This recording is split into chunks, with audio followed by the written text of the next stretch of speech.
muy bien, ¿sí? Entonces, componentes del sistema inmune, función, ahí está muy bien. Pueden apoyarse de eso. ¿Cómo se escribe? ¿Labotero? Cuy.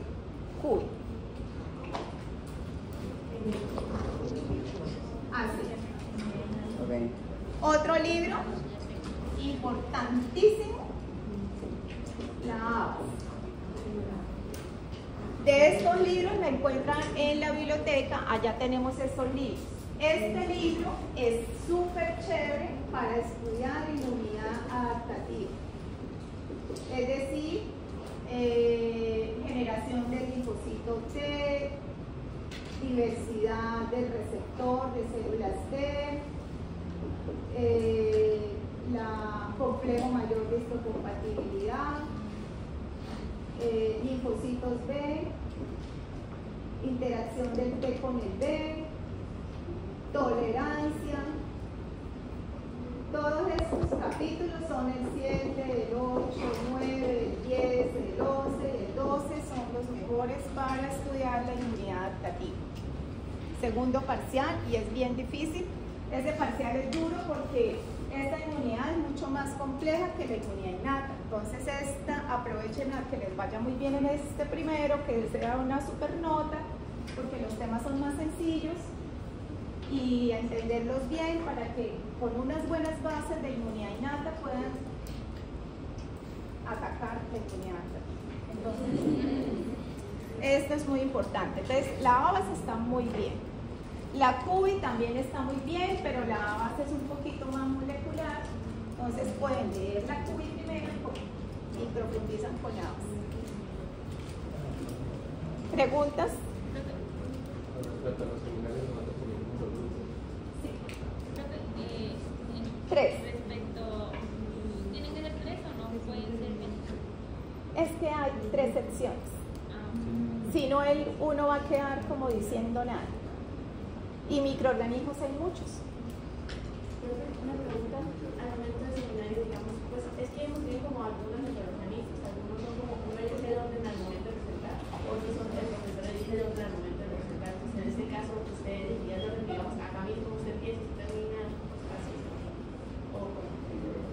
Sería lo ideal. O sea, lo importante es que todos sepan. No se preocupen por eso, porque como todos van a ir a consultoría, ese es otro requisito. No pueden ir 2 ni 1. Tienen que ir los 3. Entonces, los 3 van a ir a la par de todo el tema, ¿sí? Entonces, es muy importante. No importa cuál les ponga, porque todos van a tener como la misma información, ¿sí? Entonces, pueden exponer cualquiera.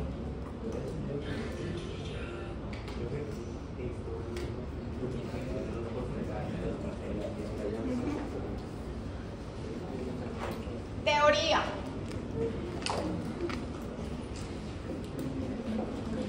Vamos a tener P1, P2 y P3. P1, 20, P2, 20, P3, 20. Laboratorio, 20, dividido en 2 parciales.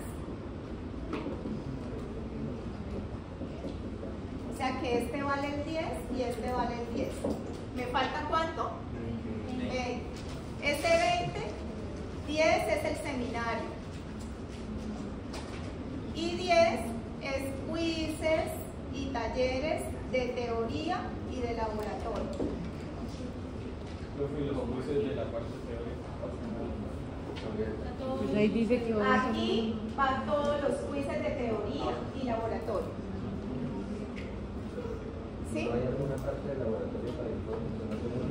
Informes hay, porque si algo tiene chévere inmuno es que hacemos muchas cosas en laboratorio. Es picotear mucho. Vamos a hacer técnicas de Western blot, vamos a hacer ELISA, vamos a hacer electroforesis de proteínas, vamos a hacer inmunocromatografías, vamos a hacer citometría de flujo, vamos a hacer cultivo celular, vamos a hacer reacciones de aglutinación, de precipitación, la BRL es que, bueno, y BRL, espero, yo me acuerdo.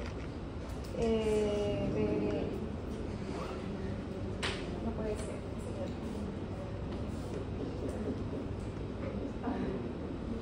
Floculación. ¿Sí? Entonces,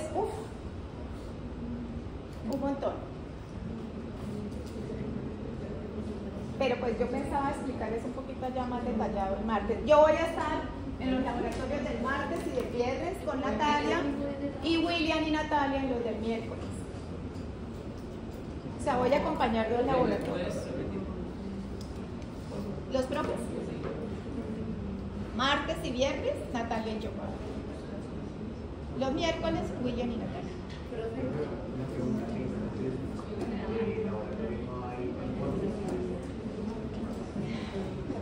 Sí. Ahí. Quizzes, informes, talleres. Todo eso es el 10%. Y el otro 10%, el seminario.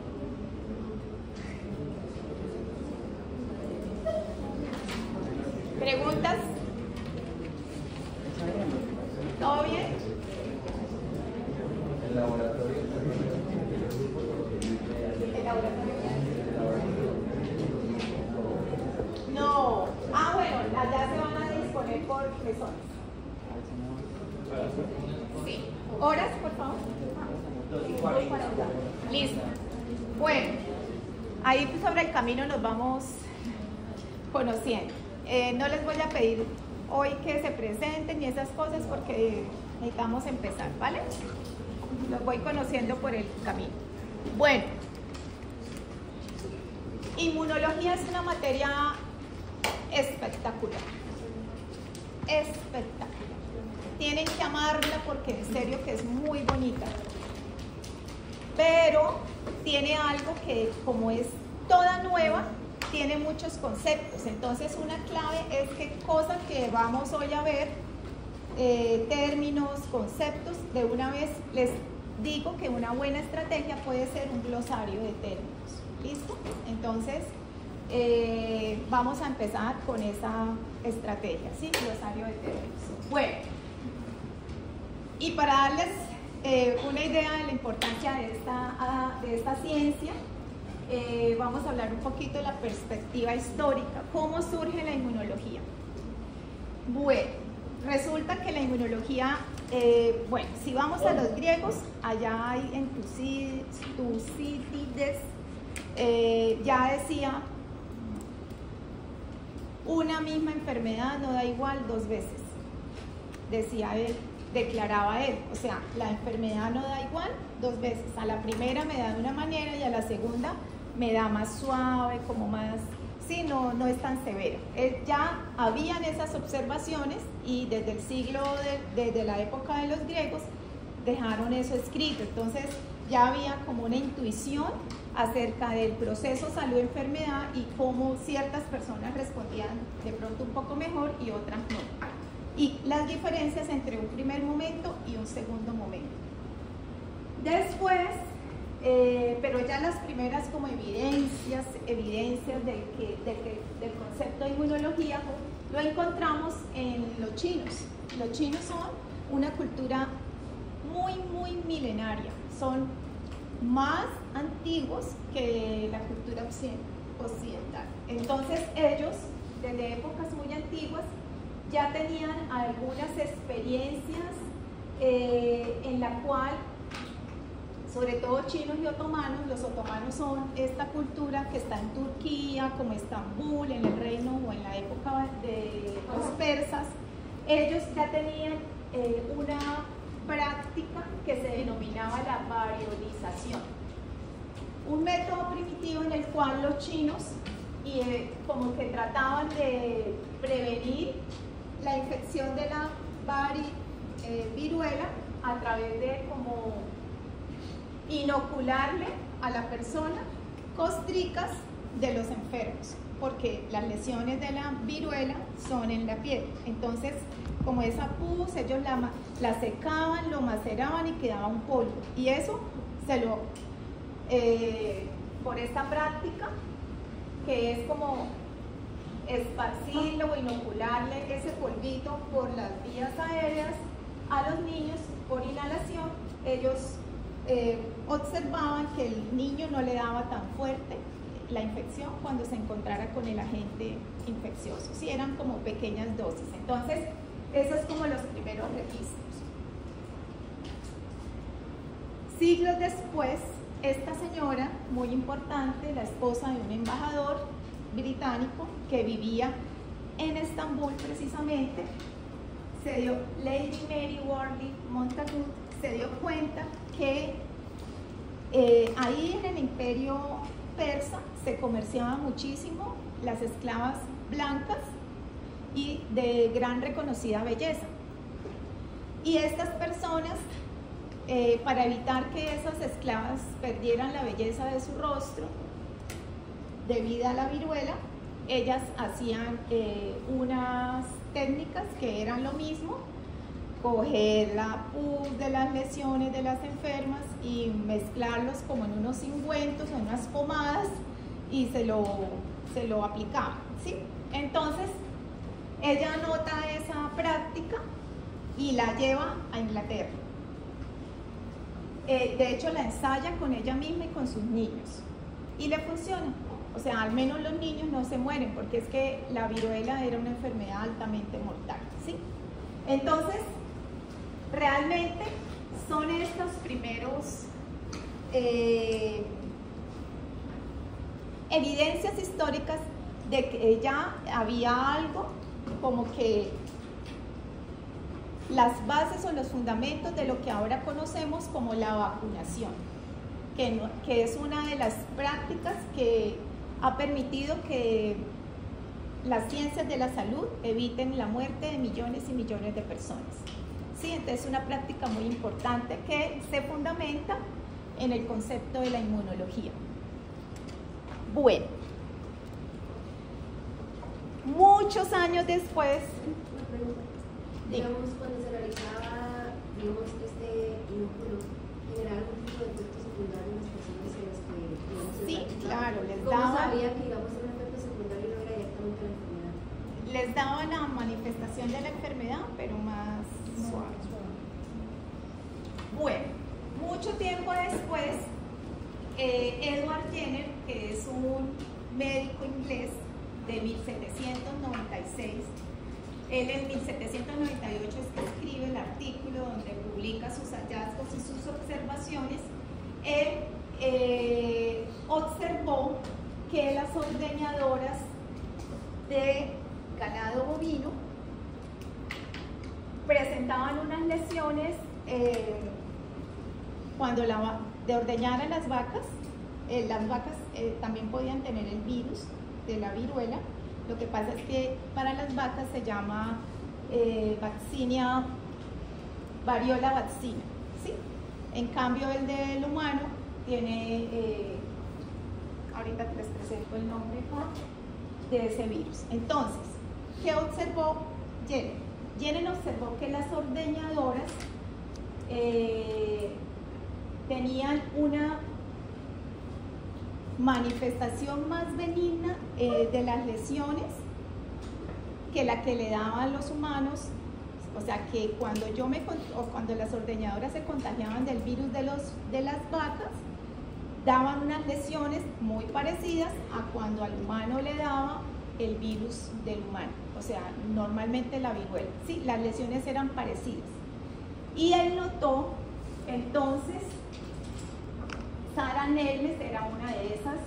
Ella se había contagiado de su vaca Blossom, se había contagiado del virus de la viruela bovina. Entonces él, como observó que las erupciones eran semejantes a las de la viruela humana, se le ocurrió coger, y basado en los escritos y las informaciones que había traído Lady Mary Wortley, él decidió coger la pus de estas ordeñadoras de Sarah Nelmes e infectar a Jane Phillips, un niño de 8 años.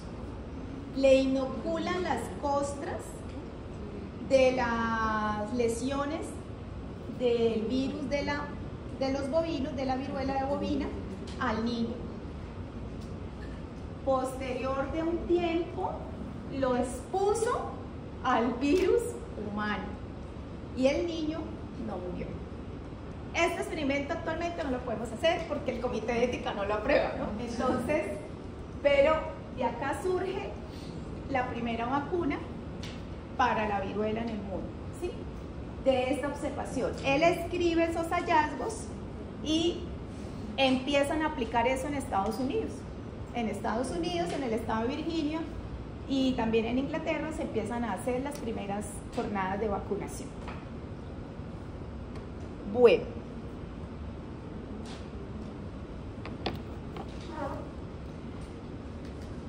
Resulta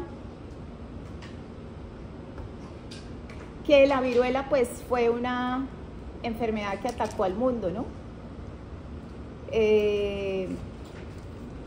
Y pues América ya estaba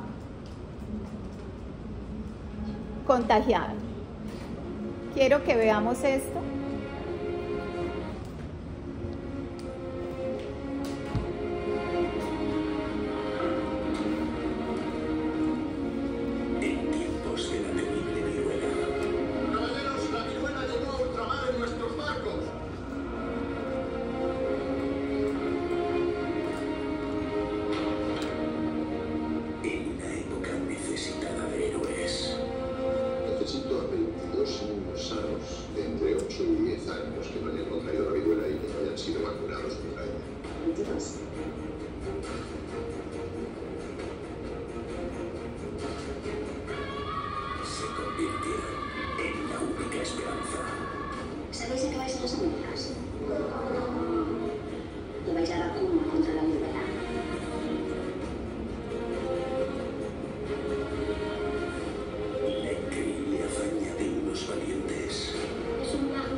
Vamos a ver otra parte.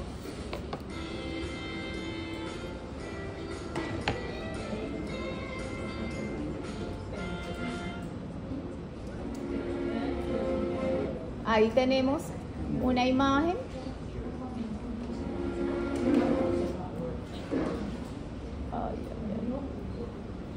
Ahí tenemos una imagen de las lesiones causadas por el virus de la viruela en la Edad Media. Estamos hablando en 1700 más o menos. Y se extendió, o sea, se extendió de Asia hacia Medio Oriente. Los musulmanes la introdujeron en España y España a través de los barcos la introdujo a América. En América fue devastador. Diezmó la población de los indígenas, de los criollos que existían, y fue altamente mortal, mucho más que incluso lo que se observa en Europa. Otros países de Europa que fueron afectados fue todo el este de Europa y pues también, como pueden observar por Edward Jenner, Inglaterra, pero en menor medida, ¿sí?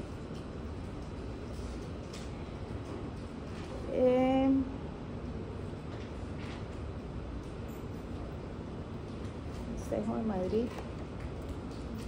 Entonces,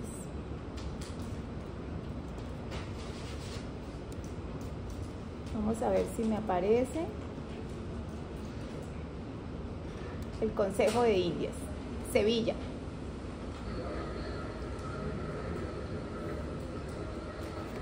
Señores miembros del Consejo, buenos días.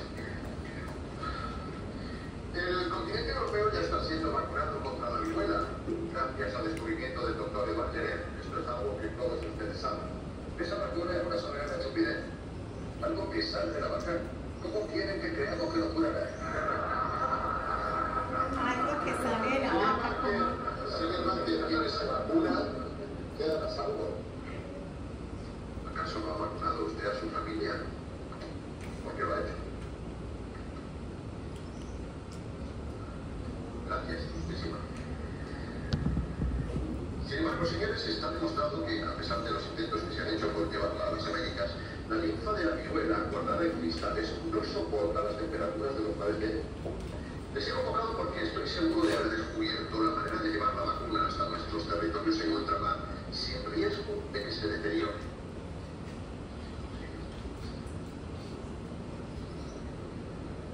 Proceda, doctor Ibáñez, con su permiso.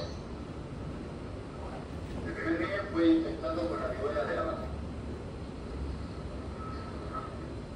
Como saben, es similar a la viruela humana, pero no llega a ser mortal. Con la linfa de sus pústulas, procedemos a infectar al segundo niño. En 7 días desarrollará la enfermedad. De tal momento, señores, disculpen, no desarrollará la enfermedad, sino unos residuos de ella. Es importante que entiendan que el vacunado no enferma, pero sí crea defensas que lo protegen contra el virus de la viruela humana. Caballeros, pienso llevar al continente a los niños necesarios para que la vacuna pase brazo a brazo con todas sus facultades curativas. Brazo a brazo. ¿Va usted a usar un montón de niños como si fueran recipientes? ¿Y de qué manera piensa comercializarla, doctor Martín?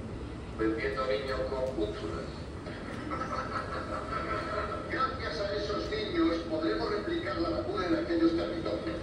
Y lo que es más importante, lo haremos sin coste alguno para los enfermos. Los fondos saldrán de la hacienda pública. Eso quiere decir, señor Godoy, que el dinero saldrá de nuestro impuesto y sin posibilidad de recuperar un solo doblón. Caballeros, ven mi mano. Está posada sobre tierras colombinas, el territorio de ultramar, donde la viruela se está ensayando con su garra mortal. Por eso, el virrey de Guadalajara ha pedido ayuda a su majestad Carlos IV para erradicar esta cruel epidemia. Caballeros, las palabras de su majestad fueron que el dinero saliese de donde fuese para acabar con tanta muerte. Esa vacuna puede reportar grandes beneficios al país si se vende a los virreinatos y a sus gobernadores. Y si han hecho lo que decidan, si le entregan gratuitamente a sus súbditos o no. Caballeros, la viruela llegó a ultramar en nuestros barcos. Y en nuestros barcos ha de llegar la solución.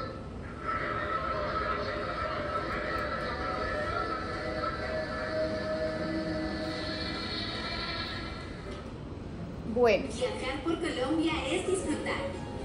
Volamos por ti ofreciéndote.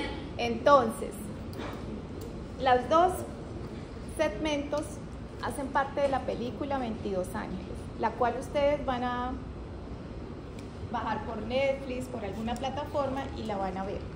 Y van a desarrollar un taller que ahorita se los paso.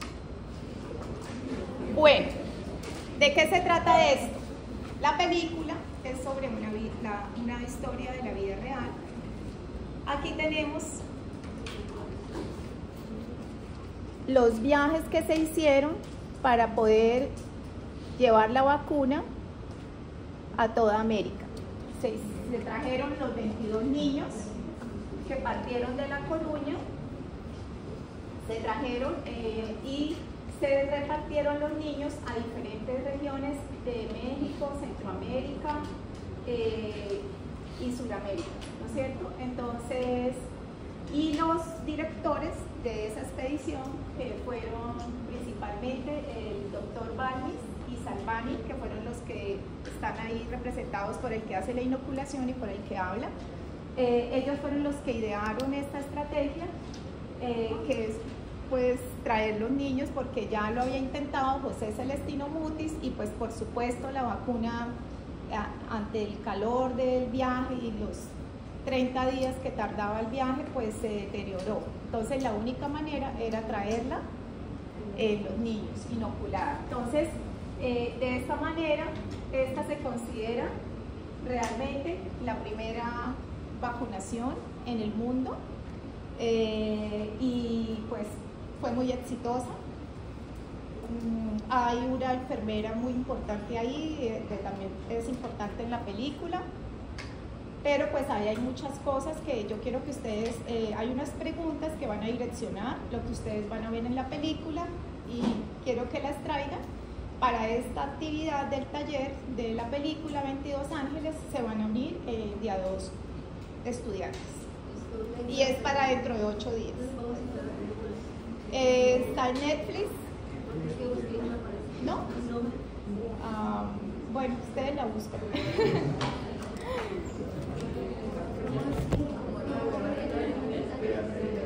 Dime. No, mira el taller.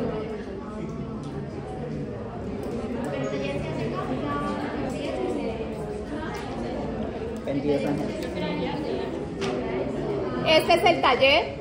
¿En qué periodo de tiempo se desarrolla la película? El nombre de la protagonista, cuál es el nombre de la enfermedad, quién es el agente causal, qué ocurrió en el Consejo de Indias, cuál es el mecanismo inmunológico que brindaba protección, cómo se transportó esa vacuna, quién desarrolló esa vacuna, quiénes lideraron la campaña, cuáles fueron los criterios de inclusión de los niños, quiénes conformaron esa expedición, cómo fue ese proceso. Y la segunda y la 3 son preguntas abiertas en relación a cuáles fueron los dilemas éticos más importantes en la expedición, cómo cree que este tipo de decisiones se analizaría bajo la bioética actual, y tercero, cómo influyó esa expedición, la expedición filantrópica de la vacuna, en la salud pública de los territorios. ¿Vale? Entonces, ese es el tallercito, se unen en 2 para poderlo desarrollar. Tienen 8 días para ese taller. Espero que consigan la película. Dime. Lo suben a Moodle. Y ya está.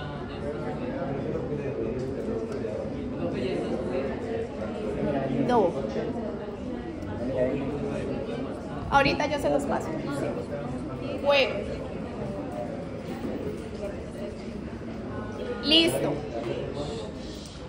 100 años después de los hallazgos de Jenner, aparece Louis Pasteur y 100 años después, 1895, lo de Jenner había sido en 1798, 95, entonces imagínense, 100 años después, Louis Pasteur en Francia descubre que los cultivos viejos de pastorela perdían virulencia, o sea, eran cepas atenuadas o aislados atenuados, y hizo unos experimentos inoculando cobayos, que son estos que parecen conejitos, pero son un poquito más ratitas, ¿no? Formas de más ratitas. Y no solo aplicó la misma técnica de Jenner para otras 2 enfermedades o microorganismos como son el bacilo anthracis, que produce el anthrax o el carbunco, y el virus de la rabia, que producía pues, la rabia tanto en perros, animales como en los humanos. Entonces, este es otro hito importante de la historia. Aquí ya el método es una toxina y por ejemplo, para la pastorela y para el bacilo del anthrax, lo que se producía en los cobayos era una antitoxina, ¿sí? Y eso era lo que protegía de los efectos de la toxina cuando las personas se inoculaban. Entonces, posterior a la vacuna de la viruela, vinieron estas 3 vacunas. Listo.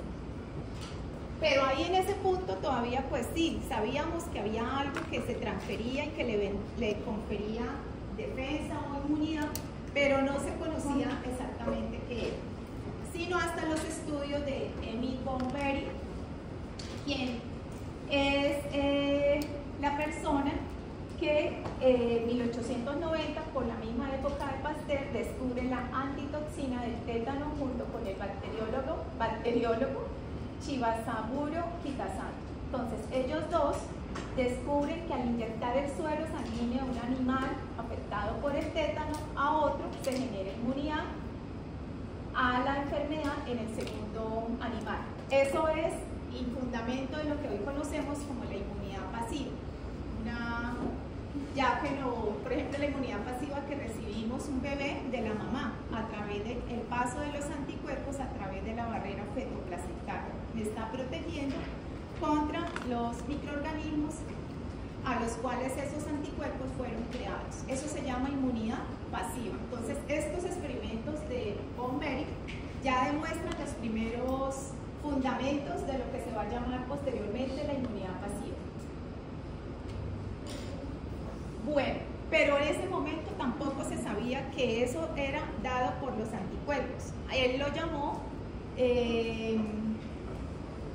las cadenas, lo llamó las cadenas, o bueno, que habían como unos factores en el suero que eran las cadenas, y estos factores eran los que me protegían, ¿sí? Pero no se sabía que eso mismo eran los anticuerpos. Era algo que iba en la sangre, que estaba en el suero, que era fluido y que eso era lo que me defendía. Entonces es las primeras bases y asentamientos de lo que se va a conocer posteriormente en el mundo como la teoría de la inmunidad humoral. Humoral es una palabra que siempre que ustedes la escuchen tienen que referirse o pensar en el suero, algo soluble, algo que está líquido y que está presente en la fase fluida de la sangre, ¿sí? Ustedes saben que la sangre está compuesta por células y por una parte líquida, y esa parte líquida tiene proteínas solubles, o sea que se solubilizan en esa medio. Entonces, él decía, hay un factor humoral, o en el humor de las personas hay algo que es lo que protege, ¿sí? Y eso es lo que es el fundamento de la inmunidad humoral. Pero no era otra cosa que los anticuerpos a los que ellos le llamaban las cadenas limitantes. ¿Profe, cadenas qué? Ya ahorita vamos a ver. Ahora aquí viene Elia Melnikov, un ruso que por la misma época y por los mismos años observaba a través de su microscopio en unos animalitos, unas estrellas de mar que eran como muy transparentes. Él hacía observaciones al microscopio y un día le dio por pinchar en esa laminita con una solución líquida donde tiene la estrellita de mar. Decidió pinchar con una rosita, con la espina de un rosal a la estrella de mar, y se dio cuenta cómo esa pullita era englobada por las células, ¿sí? Como el animalito es tan transparente, él podía observar cómo las células de la linfa del animalito corrían y englobaban a esa estrella. Y él dijo, hay algo, aquí está esta y las células cómo rodean ese objeto extraño que de repente aparece para el animalito.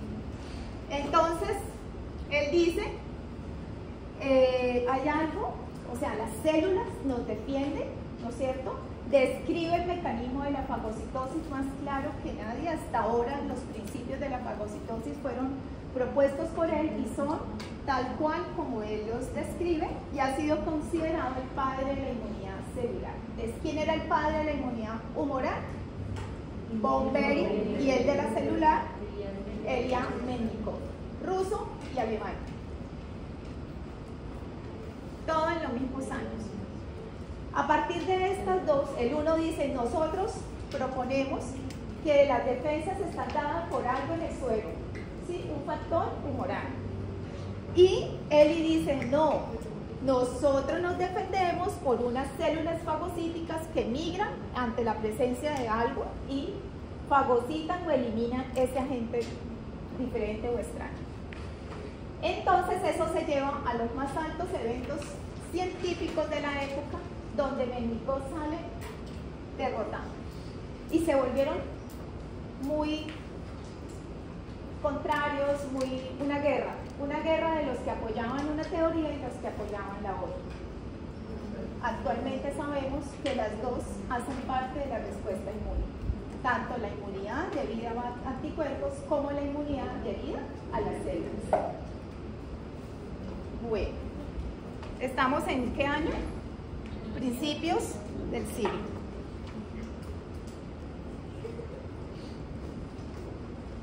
De ahí hubo un silencio en la inmunología hasta los años de los 50. Ya a partir de los 50 y 60 es cuando nace la ciencia de la inmunología. Y los hitos científicos o los descubrimientos que tienen bastante peso para entender esa respuesta inmune, porque qué hacían esas células redonditas, porque ya se había descrito los macrófagos y los fagocitos, pero los linfocitos poco se sabía de ellos. Entonces, gracias a algunas tecnologías como que en ese momento surge, este señor Frank Marfanler Burner, que es un médico, es inmunólogo y virólogo australiano, que junto con Medawar reciben el Premio Nobel de Fisiología en 1960 porque descubren cómo funciona la inmunidad adaptativa. Entonces, ellos dicen, estos son linfocitos T o B. Ellos dicen o encontraron que cuando un organismo entra en contacto con un antígeno, digamos, esta es la célula y este es el receptor. Si aquí llega un microorganismo y está en contacto con este receptor, esta célula que se encuentra con este receptor se expande, esa sola, o sea, un único clon, ese que interactúa. Por ejemplo, aquí tenemos el antígeno, eso verde, y estos no reconocieron nada. Este se expande. Quiere decir que este clon hace mitosis y este a su vez vuelve y hace mitosis y vuelve y hace mitosis, o sea que de este van a haber muchísimos, con el mismo receptor que reconoce ese antígeno. Eso es lo que se llama la expansión clonal y es lo que sustenta la amplia diversidad o las características de la inmunidad adaptativa que ya voy a explicar. Yo sé que es mucha información loca, pero bueno. ¿Están entendiendo más o menos? ¿Quién me puede decir lo que entendió? O sea, el hito histórico de pues básicamente se resume en una principal que nosotros tenemos diferentes tipos de células que tienen diferentes tipos de receptores. Cuando ese receptor específicamente se une con un antígeno, él ya se activa, llamémoslo así, a dividirse y que el cuerpo tenga más de esas mismas que reconocen ese receptor para que así pueda luchar contra ese mismo antígeno. Exacto. Excelente. Muy bien. Eso es lo que sucede para que la respuesta inmune sea súper específica de un determinado antígeno, ¿sí? Pero eso solo se observa en las células T y en las células B. ¿Está claro? Entonces, con estos hallazgos, ahora sí, llega la época dorada de la inmunología, 1960 a la fecha. O sea que es una ciencia nueva, reciente, y yo creo que es de las que más avanza. La que más ha permitido darle logros y se ve reflejado en el número de premios Nobel que se han recibido gracias a los avances en inmunología. Actualmente, quiero decirles que la inmunología es una ciencia experimental, que las evidencias del experimento y las evidencias científicas permiten explicar los hechos que se observan en relación a la interacción hospedero-patógeno, ¿sí? Entonces eso ha hecho que la inmunología, al ser una ciencia explicativa, y ha hecho que con el desarrollo de las últimas tecnologías, como son el ADN recombinante, las técnicas de cultivo celular, la producción de ratones transgénicos y las más recientes técnicas de secuenciación de tercera generación, o Next Generation, ha hecho entonces que en los últimos años, más o menos de los 90 para acá, se ha expandido el conocimiento de una manera increíble, que ha podido dar explicaciones y sigue dándose respuestas a los hechos que observamos, ¿sí? Entonces, tal es el caso de la inmunidad entrenada, vuelvo y la menciono, que es un efecto recientemente descrito a partir del 2020 sobre la inmunidad innata, ¿sí? Entonces, cada día se observan avances que consolidan a esta ciencia como una ciencia que ha permitido pues los avances más importantes en la medicina. Estos son nuestros últimos premios Nobel, entonces son los científicos Grüner y Jules Holden. Muy importantes. Este señor se imbutó en los estudios en la mosca drosófila el gen TOL y se dio cuenta que cuando se mutaba ese gen, las mosquitas no se defendían de nada. Se les caía toda la respuesta inmune. Surge todo el conocimiento de los receptores TOL que fundamentan las bases de la inmunidad innata como la conocemos actualmente. Ralph Steinman identifica las células dendríticas, importantes porque presentan los antígenos, son el enlace entre la inmunidad innata y la inmunidad adaptativa. Presentan los antígenos a las células de la inmunidad adaptativa. Entonces ellas son las que regulan el tipo de respuesta adaptativa que va a presentar ese hospedero frente al antígeno, ¿sí?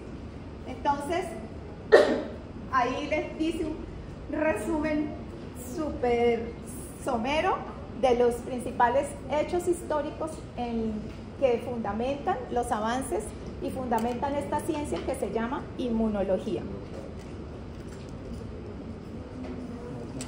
Vale.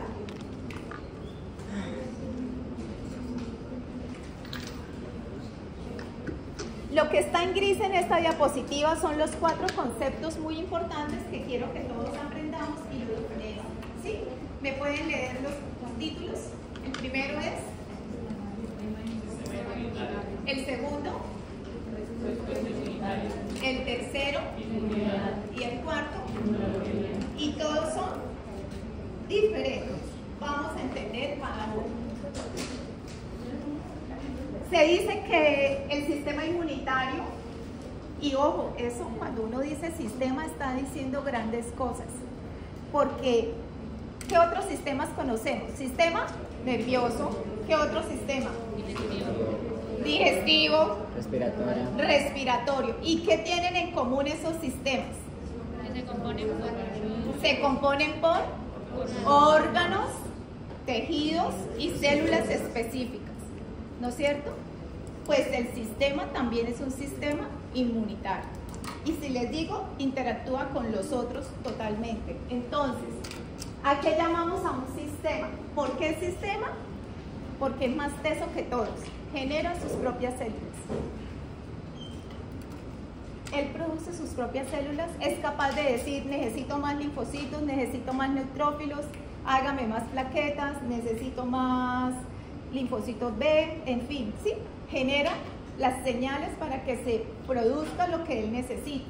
Entonces, tiene células, tiene mensajeros, que son las mediadores o moléculas solubles que van en la sangre y que llevan el mensaje de una célula a otra. Entonces, oye, aquí está llegando la bacteria mulana de tal, manda el mensaje para que venga y reclute a otra célula que es más capacitada para atacar a esta bacteria que está llegando. Entonces, esos mensajeros son moléculas que se denominan citocinas o interleuquinas, ¿vale?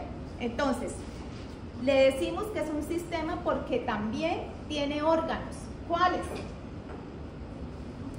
El ganglio.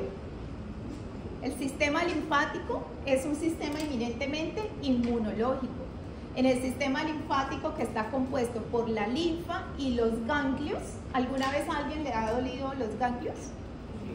Aquí unas bolitas que a uno se le inflaman, se hacen más grandes y le duele si uno se las espicha, esos son los ganglios. Y cuando los tenemos así, significa que está habiendo mucho reconocimiento inmunológico y mucha respuesta de la innata a la adaptativa, porque ahí es donde se sucede como ese encuentro, ¿sí?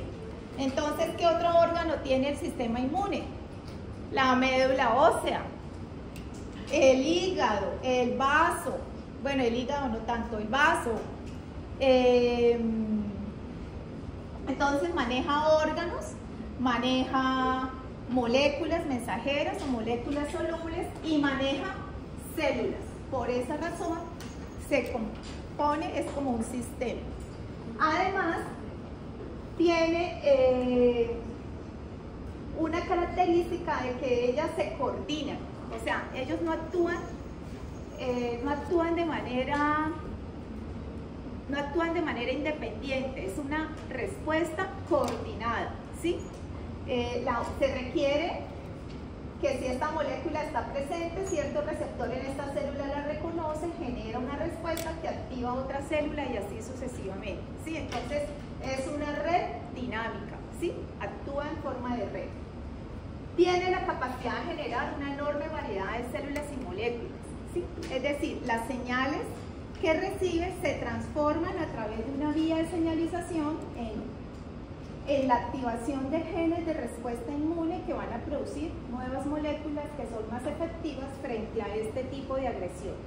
Entonces responde de cierta manera dependiendo de lo que esté detectando, ¿sí?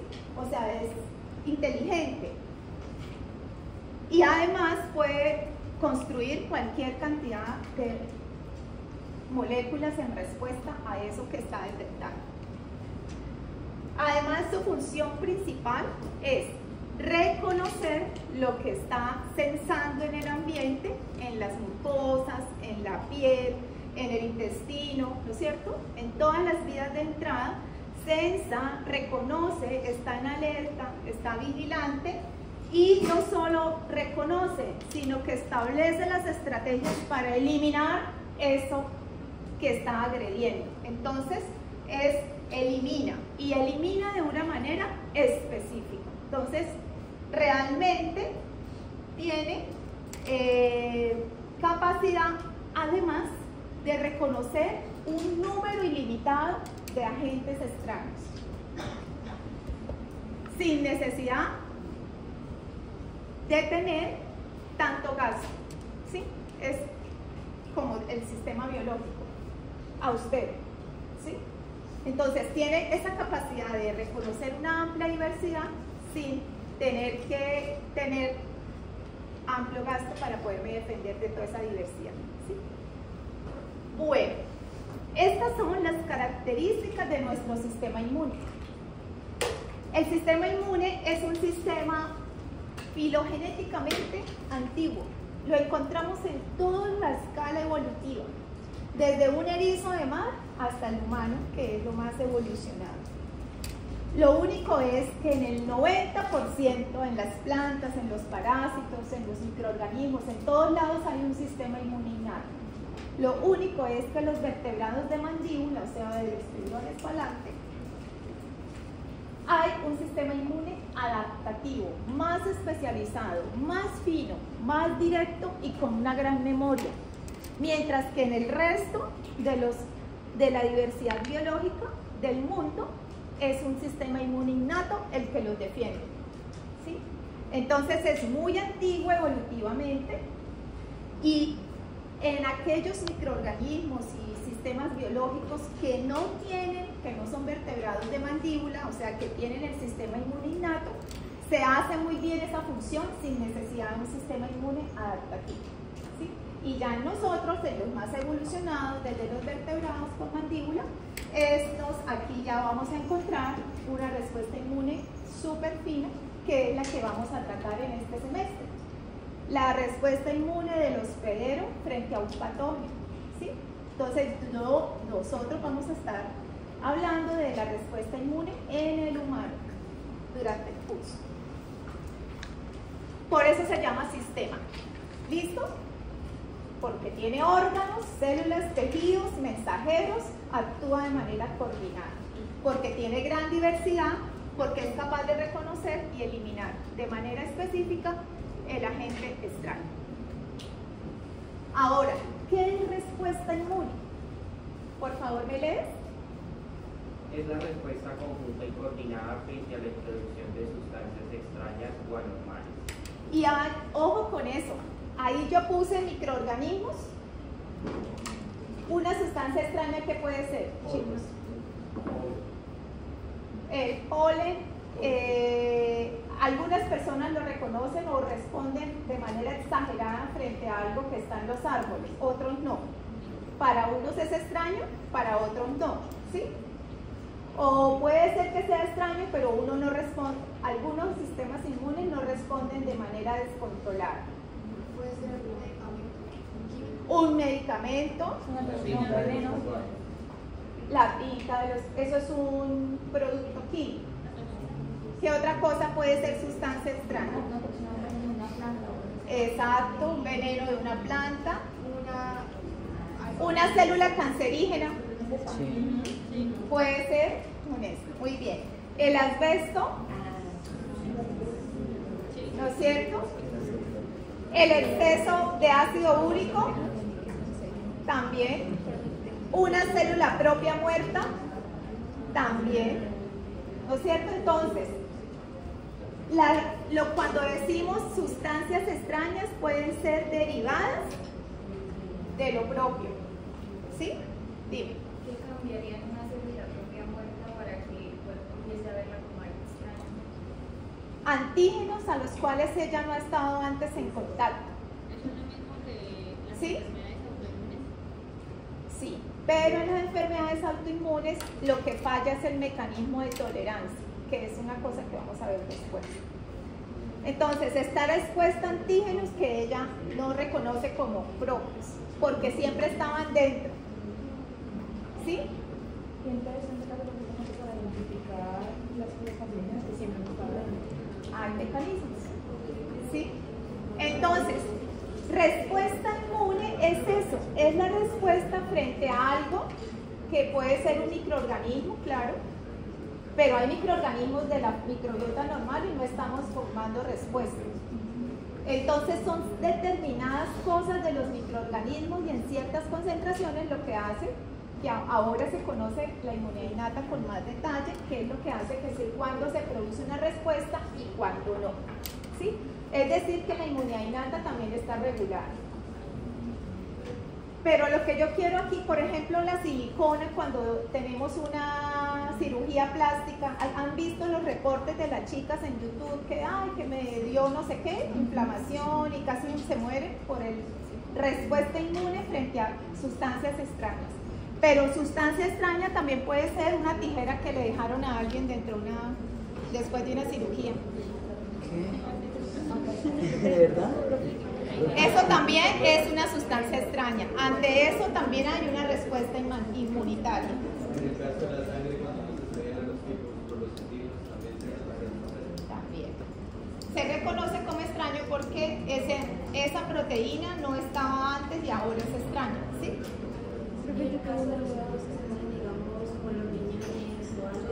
Tejido de otra persona también es sustancia extraña, porque tiene moléculas del HLA que son propias y como ese HLA no es mío, entonces lo reconoce como extraño y rechaza el órgano. Inmunosuprimir al paciente. Sí. Por ejemplo, cuando nos hace una perforación, ¿por qué algunas personas el cuerpo las logra recibir y en otras como no? O un tatuaje. ¿Por qué algunas sí y otras no? La principal defensa inmune nuestra innata es la piel intacta. Cuando la piel se rompe, qué buena pregunta. Cuando la piel se rompe por un tatuaje, yo creo que es una agresión, ¿no es cierto? Como en la primera capa de la piel. Sí. Ahí se está rompiendo la matriz de la dermis. La matriz está compuesta por fibras de colágeno, nidógeno, y esto cuando se rompe liberan citocinas que activan a la respuesta inmune a responder. Por eso se inflama el lugar donde está haciendo la lesión. Ahora, si a eso el objeto además está contaminado con algún patógeno, pues sí que más, porque lo que esté en la pared del patógeno va a ser reconocido por las células y va a activar una respuesta inmune. Entonces, no solo es el estrés mecánico, sino también que venga un patógeno o la tinta, ¿sí? Entonces, estoy hablando de estrés físico. Por ejemplo, si yo ahorita me machuco el dedo con la puerta, ¿qué me pasa? ¿Hubo respuesta inmunitaria? Sí. ¿Cómo se llama esa respuesta? Inflamación. ¿Y cuál fue el agente agresor? Y eso es un efecto físico-mecánico. O sea que la respuesta inmune no solo es frente a los microorganismos, es también contra cosas físicas, contra cosas químicas, ¿sí? Como la tinta, como el exceso de ácido úrico, como el CO2, el monóxido de carbono, el humo, el asbesto, todo eso también son agresores o activadores de la respuesta inmune, ¿sí?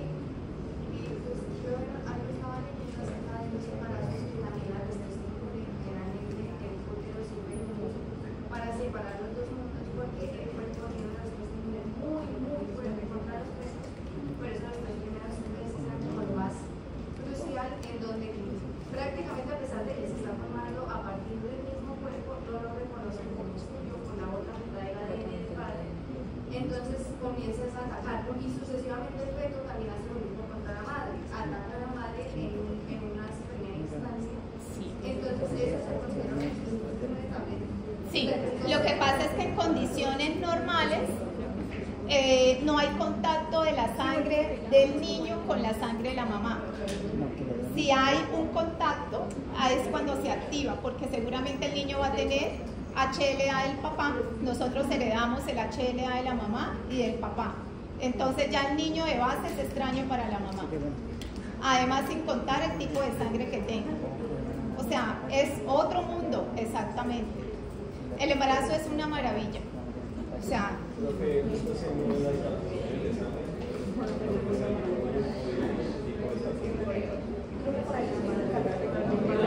tiene que ser un flush match y saber que por eso hay que hacer las pruebas.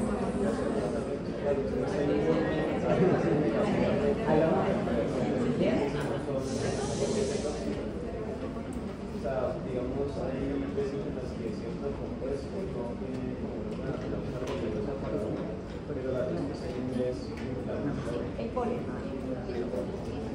Y ya son defectos de mi sistema inmune.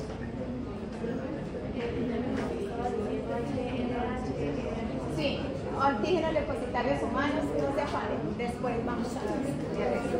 Entonces, ¿entendieron qué es respuesta inmunitaria? ¿Sí? La respuesta inmunitaria es la respuesta conjunta y coordinada frente del sistema inmune. ¿De quién? De una célula, de una quimoquina, de un anticuerpo, ¿sí? Un producto de la respuesta inmune es un anticuerpo. O sea, frente a algo yo creo un anticuerpo, eso se llama respuesta inmune. Una respuesta inmune puede ser la inflamación, como el ejemplo del dedo, ¿sí? Eso es respuesta inmune. Si yo me caigo en una moto y me raspo la piel y me caigo en contacto con tierra, ¿habrán bacterias en la tierra? Y lo que me defiende a mí es la piel. Entonces, ¿será que se va a activar una respuesta inmune? Sí, de hecho, ¿quién se ha caído de una moto? ¿Y qué le pasó a la hora siguiente? Rojo, hinchado, respuesta inmunitaria activada, ¿no es cierto? Inflamación. Entonces, eso es una respuesta inmune, es diferente al sistema inmunológico. Inmunidad. ¿Qué entienden por inmunidad? Por ejemplo, las personas que nos vacunamos contra SARS-CoV-2 podemos decir que estamos inmunes frente a la variante de ese momento. ¿Sí? Entonces ya es la protección. ¿Y sabe de dónde viene esa palabra? De los griegos. Los que recibían un favor del juez estaban inmunes de una pena, de un pecado, de un cargo, ¿no es cierto? Recibían una inmunidad, o sea, una protección por alguna cosa que habían hecho. Entonces de ahí surge el término de inmunidad. Entonces, la inmunidad puede ser pasiva o activa. Pasiva como la de la mamá con el bebé. Pasiva, ¿sí? ¿Por qué? Porque se transfirió de la sangre de la mamá a la sangre del bebé. Y puede ser activa cuando yo entro en contacto con el antígeno o con el microorganismo y elaboro mi respuesta inmune frente a eso. Estoy enferma 3 días, pero al 4.º día ya estoy bien. Creé mi inmunidad. Esa inmunidad es activa. Entonces, cuando me vacunan, ¿pasiva o activa? Pasiva. ¿Sí? Yo puedo recibir anticuerpos o puedo recibir el virus atenuado. Y ambas son ejemplos de inmunidad pasiva. Por ejemplo, ¿quién lo vacunaron contra la BCG? Al nacer, primer mes, nos ponen una inyección en la piernita y es el BCG, antituberculosis. ¿Qué hay ahí? Pared del bacilo Calmette-Guerin, que tiene mucho parecido al del bacilo tuberculosis, ¿sí? Con otras cositas, con unos actenos, con otros ayudadores que van a activar la respuesta inmune. Eso es una inmunidad pasiva, ¿no es cierto? Y activa es cuando yo tengo que esforzarme por crear una defensa.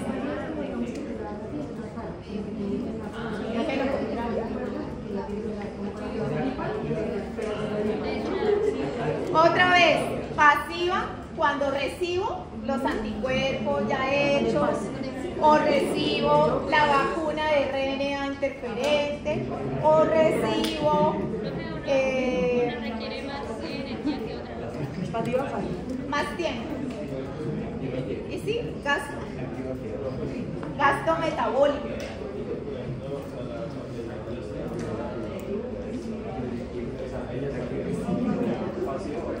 Activa.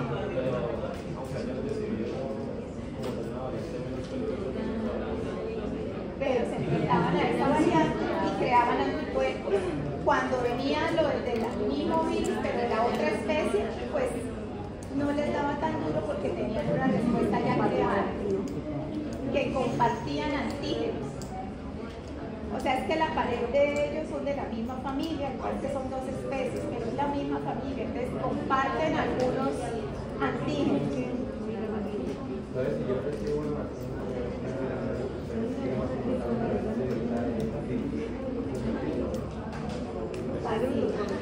Activo es cuando uno mismo se enfrenta, se enferma 2 días, pero la saca adelante.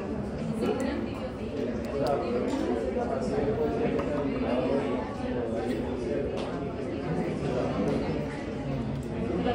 La mamá le pasa anticuerpos, es pasiva. O sí, yo elaboro la respuesta. Silencio. Es que las preguntas están muy interesantes. Por lo menos cuando uno le vacunaban contra el coronavirus, que no se enfermaban, ese tipo después de la vacuna, o sea, a pesar de que la vacunación fue una inmunidad pasiva, esa enfermedad después se cuenta como algo, o sea, es como un efecto secundario de la aplicación de la vacuna. Eso es inmunidad pasiva porque yo ya estoy recibiendo, digamos, en este caso era una de RNA, SARS-CoV. Entonces, RNA que actuaba sobre el RNA del virus y pues trataba de inhibir su replicación, ¿sí? O anticuerpos contra el SARS de determinada cepa y que ya cuando yo infecte pues ya están producidos, ya están circulando, ¿sí? Esos son inmunidad, por ejemplo, de inmunidad pasiva, ¿cierto? Pero, por supuesto, en el caso de la vacuna del COVID nos daba o sea, el sistema inmune alcanza a reconocer que ahí venía un RNA que no es humano, ¿sí? Es un RNA típico del microorganismo y nosotros tenemos receptores para ver esas moléculas del DNA o RNA y seguramente reconocían ese RNA y activaban la señalización y la respuesta.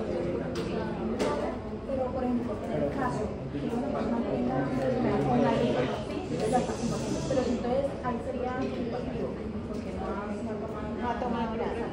Pero si en un momento dado la persona toma un antigripal, ¿va a ser igual que el antigripal? No, porque el antigripal está combatiendo los síntomas. O sea, el antigripal combate la fiebre, y no como tal en un organismo. Lo mismo será como porque eso es otra cosa, eso no es. Bueno.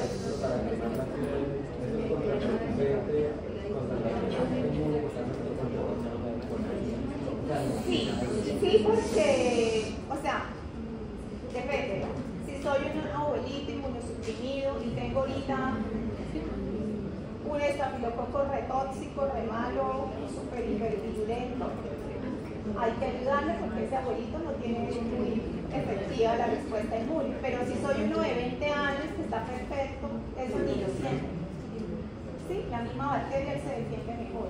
Entonces, ¿a quién es más indicado? Pues al que es abuelito. O sea, los antibióticos han salvado muchas vidas y lo que pasa es que nosotros los hemos usado muy mal. ¿Sí? Por cualquier cosita ya me tomo un antibiótico. Hay que saberlos usar realmente en los momentos que son. El que tiene una granada en la piel y está en la tierra por 2 días y pues otro que va a tener gangrena de todas las infecciones y ya se necesita antibiótico, así tenga 18 años, 20, ¿sí?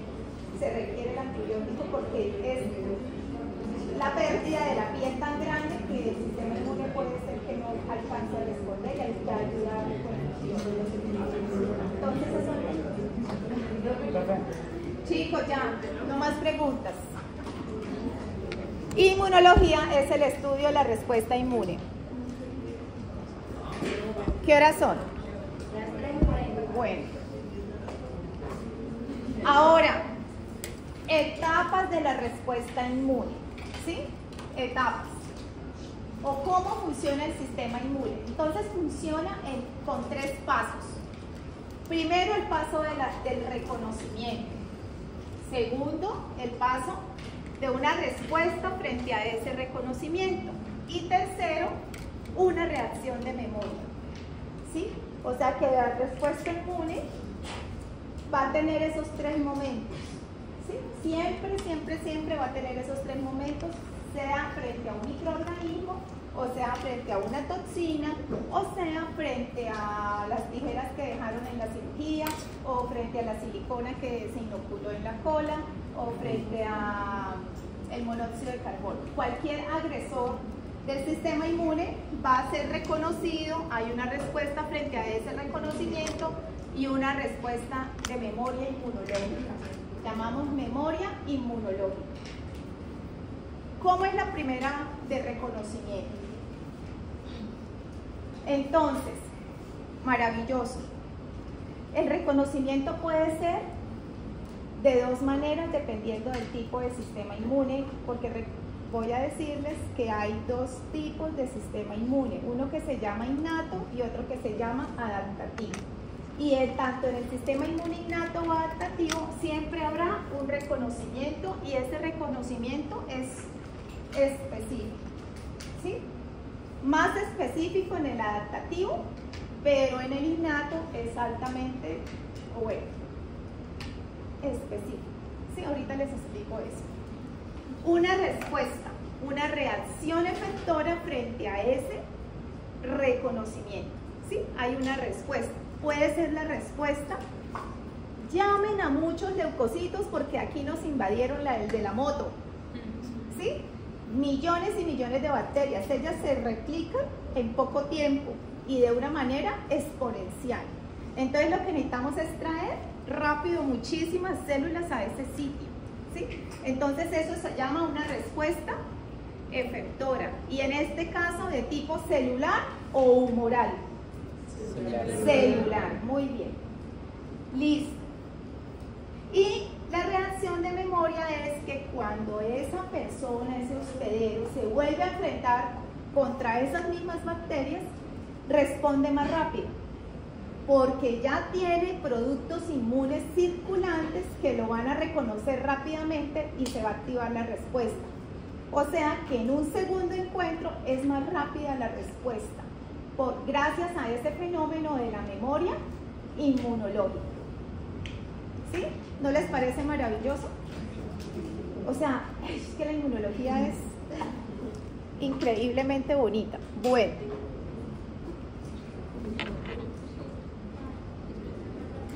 Bueno, aquí lo importante es esto que está aquí abajo. Siempre la respuesta inmune va a actuar, siempre, chicos, tirando a la homeostasis, a que logremos otra vez el estado de equilibrio, ¿sí? O sea, las respuestas tienen que ser controladas. Y cuando ya se controló ese microorganismo aquí, el de la caída de la moto, ¿sigo necesitando todo ese montón de células que llegaron? No. Entonces debe haber una vuelta a la homeostasis. Entonces, eso es una característica de una buena respuesta inmune, ¿sí? Eso es lo normal que ocurre. Siempre se va a mantener la homeostasis frente a cambios internos o externos. Bueno, otra cosa, como les decía, en la escala evolutiva, desde los hongos, las plantas, los animales, los protistos, los arcades y las bacterias, todos tienen sistema inmune, todos, ¿sí? Unos más involucionados que otros, y todos responden a el suministro de nutrientes y agua, o sea que estar deshidratado es una agresión y el sistema inmune responde también frente a eso. El estrés físico, tanto calor, que yo le ponga el dedo a eso es un estrés físico. El grado de temperatura, una quemadura, es también un agente de activación de la respuesta inmune. El estrés fisiológico, o sea, mucho estrés, mucho alto cortisol, también es una señal que activa la respuesta inmune. Las infecciones, por supuesto, y las células malignas, aquellas que han perdido el control de su ciclo celular y se replican de manera descontrolada. Entonces, otro reto que han tenido, o sea, ante todo eso responde al sistema inmune. Y además, ante lo propio dañado, es decir, los tóxicos, los desechos, las células muertas, también es función del sistema inmune recoger eso. Se llama la forma como nosotros, células scavenger, esas son las células recolectoras de basura, ellas están censando necrosis, pirotosis, otros tipos de muerte celular, incluso apoptosis también, ¿sí? Saben que hay una célula dañada, muerta, y la reconocen y la eliminan. ¿Cómo se escribe? Necrotosis. No, es la... Scavenger.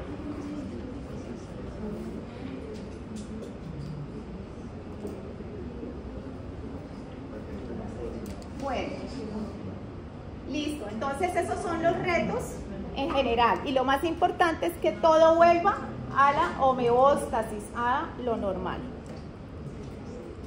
El otro aspecto chéverísimo es ese que está ahí englobado en lo gris.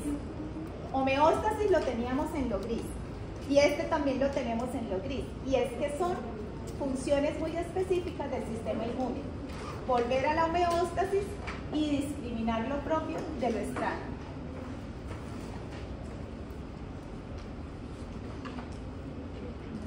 Entonces, para eso utilizamos el HLA. El HLA es un sistema de proteínas, es un sistema génico que codifica proteínas de superficie que el sistema inmune utiliza para saber qué es lo propio de lo que es extraño, ¿sí? Entonces ese es un mecanismo muy importante. Ya pues vamos a hablar más adelante. Es decir, que no ataca lo propio. Cuando se pierde la tolerancia y ataca lo propio, llamamos enfermedades autoinmunes. Pero eso es una desregulación del sistema inmune. Pero es una pregunta más como un caso personal, porque hubo una temporada en la que a mí me daba mucho angioedema labial, o sea, cada rato en cualquier momento de la nada se me inflamaba el labio, pero horrible. Deficiencia del inhibidor C1q sí, de complemento. Incluso lo leí y fui mucho al médico y no encontraron que hubiese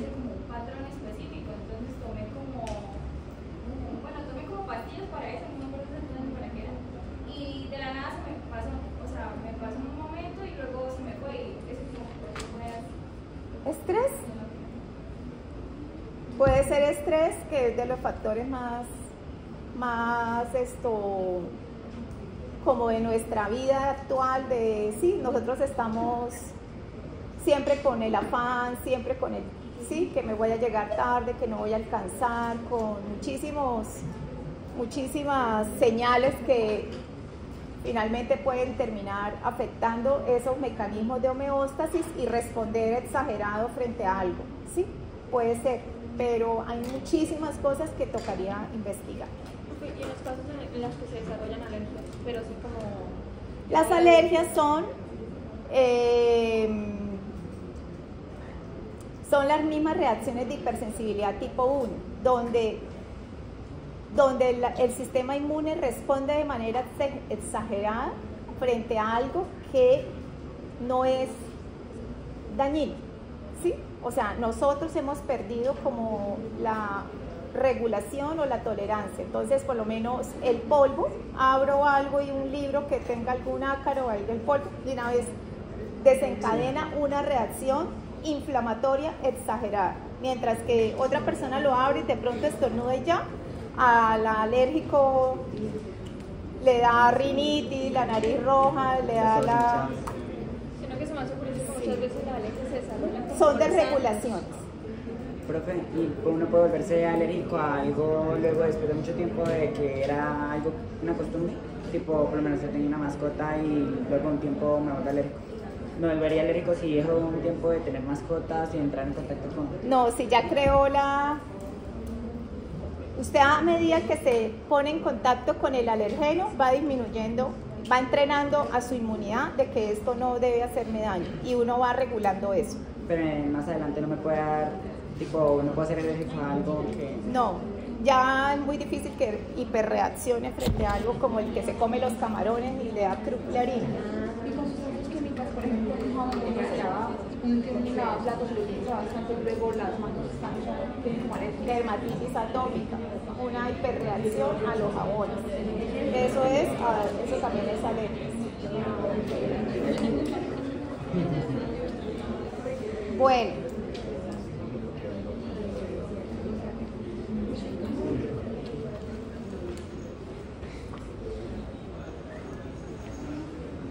Bueno, para la clase de inmunología del laboratorio vamos a necesitar muchísimo manejar qué es antígeno, adeno y estas cositas, y traigo esta diapositiva para que no se me olvide y de una vez lo voy a mencionar. Entonces, los antígenos. Esa es una nueva palabra. Hoy hemos aprendido muchísimas nuevas palabras, muchísimas. Yo creo que su glosario ya va ahorita sobre los 20 más o menos términos. Entonces, otro que hay que agregar al glosario es antígeno. ¿Qué es un antígeno? Un antígeno es, en el argot normal de ustedes, es como algo que es extraño y que pertenece como a un microorganismo, ¿no es cierto? Uno conocería que eso sería un antígeno. Pero resulta, o sea, uno siempre lo vincula a una parte del microbio. Por ejemplo, un antígeno puede ser la pared bacteriana del estafilococo, la pared puede ser la cápsula de un virus, puede ser el flagelo de un parásito. Esos son diferentes tipos de antígenos y los asociamos a microorganismos. Pero un antígeno también puede ser una proteína propia que se libera, digamos, porque se estallaron unas fibras o unas células se rompieron y se liberó todo el contenido de la mitocondria. Eso es un antígeno, ¿sí? Entonces no siempre hay que relacionarlo como algo extraño, sino que también puede ser una sustancia derivada de lo propio.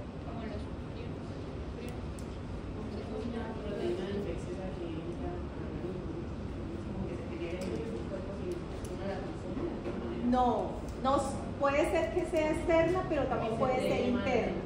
Sí.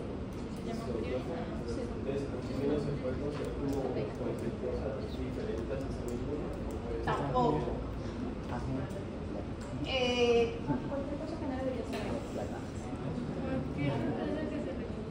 Algo que interactúe con los receptores de las células inmunes. Eso es un antígeno. Entonces es una sustancia que puede ser reconocida por el sistema, por los receptores o por el sistema inmune. Por ejemplo, Algo que interactúe con un anticuerpo es un antígeno. Algo que interactúe con el receptor del linfocito T es un antígeno. Algo que interactúe con el receptor de las células de la inmunidad innata, como el neutrófilo o el macrófago, eso es un antígeno. O sea, lo que interaccione con un producto de la respuesta inmune. Y un producto de la respuesta inmune es un anticuerpo o un receptor de una célula, ¿vale? Entonces eso es un antígeno. Ahora, los antígenos químicamente pueden ser proteínas, carbohidratos, lípidos o ácidos nucleicos. Por ejemplo, la pared de los hongos tiene muchísimos carbohidratos, los beta-glucanos. Entonces eso es un antígeno. Una proteína, la proteína del maní, los que son alérgicos al maní, eso puede ser un antígeno de tipo proteico. Un lípido, la pared del bacilo de la tuberculosis tiene muchísimos lípidos. Un ácido, el exceso de ácido úrico también puede ser un antígeno.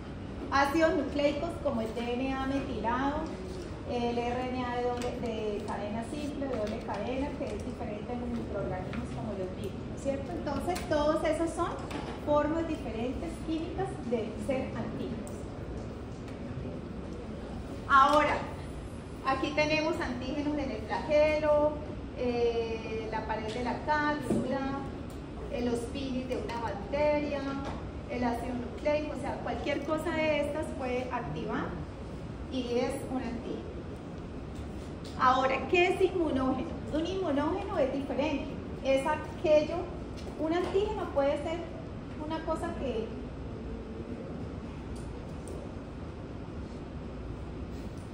por ejemplo, muchos, a ver, algo que no sea tan, o sea, hay cosas que son inmunógenas, es que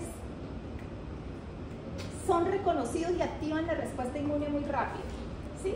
En cambio hay otras cosas derivadas de los microorganismos que no son tan inmunógenas.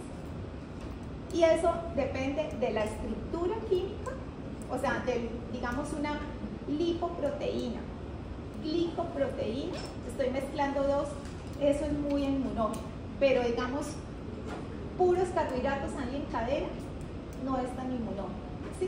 Entonces inmunógeno es lo que más rápido despierta la activación de la respuesta inmune, ¿sí?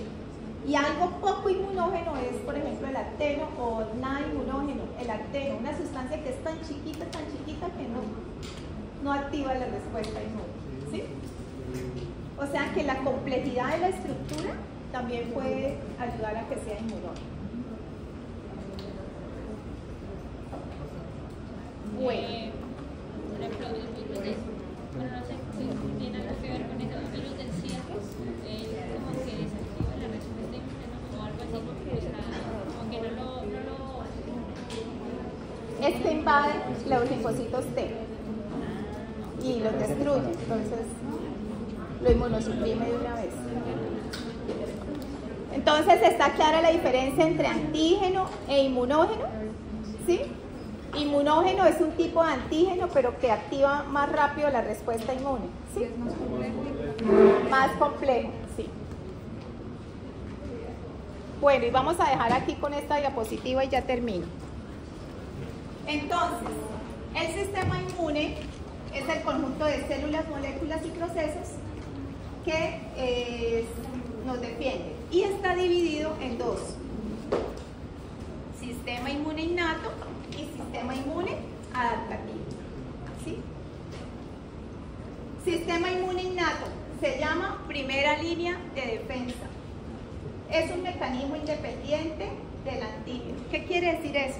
Por ejemplo, la piel es algo del sistema inmune innato y la piel está ahí para cualquier cosa, ¿sí?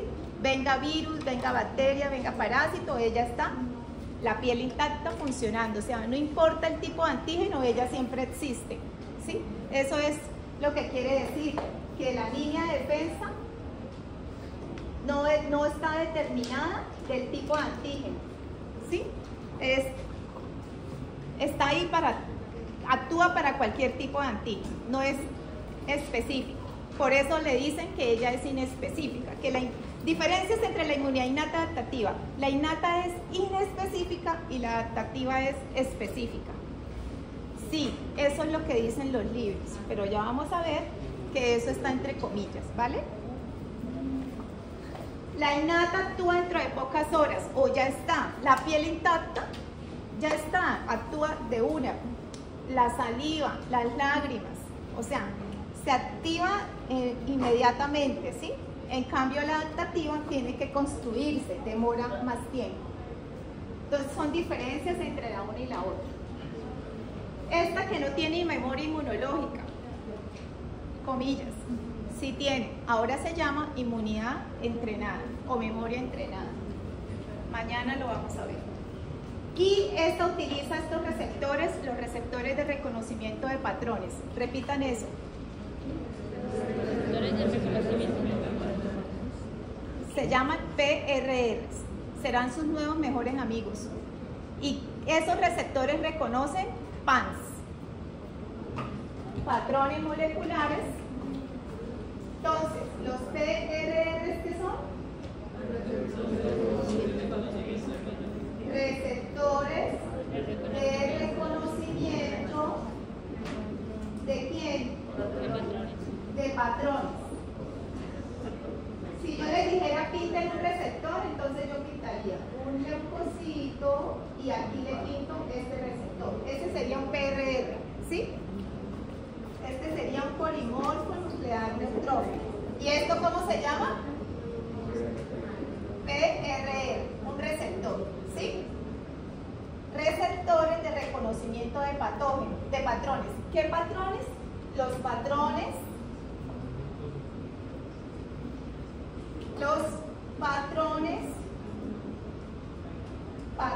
moleculares asociados a patógenos, PANS. Repitan, patrones moleculares. ¿La M de qué? Moleculares. Moleculares. Asociados a patógenos. Asociados ¿a qué? Patógenos. Patógenos. Entonces, un PRR, ¿qué reconoce? Los Patrones moleculares asociados a patógenos. Entonces, cuando yo digo PANS, ustedes se van a ubicar en dónde, en la bacteria o en la célula. En la bacteria.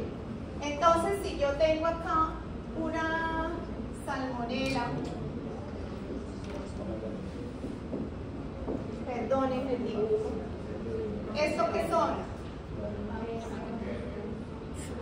Esto es un flagelo, ¿sí? La salmonela se mueve, ¿no? Son flagelos. ¿Y los flagelos qué tienen? Proteína, porque es la pilina o la flagelina, ¿sí?